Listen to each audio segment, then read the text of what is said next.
have been rumors that RIM could be put up for sale. A technology expert and blogger says that could be the result if Torsten Heinz can't turn the company around. Right now, BlackBerry has something very unique going for them that many other companies aren't doing, and that is the BlackBerry Messenger service. And corporations use it, students use it, consumers use it. So really, I think with them, they're trying to see whether they can stay afloat as a single body. And no company wants to be taken over unless it's a last resort. So really, they're just trying to weather it out and see whether it'll last. But if it comes, they will have to. Addressing the problems that RIM has been facing, one technology expert says getting product to market has created frustration among consumers.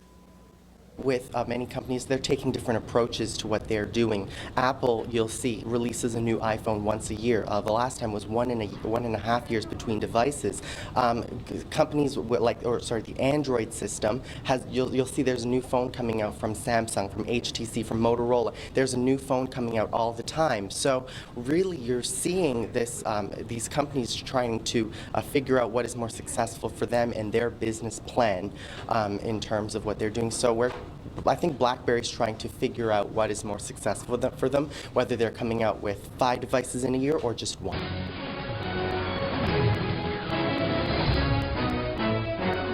And other business watchers are also weighing in on what impact new CEO Torsten Heinz will have on the future of RIM.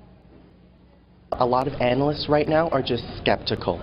They are looking to see what he can do and kind of see and wait and see how the markets will take off and whether they will take off or whether they will plummet, and also see what he will do as the new CEO.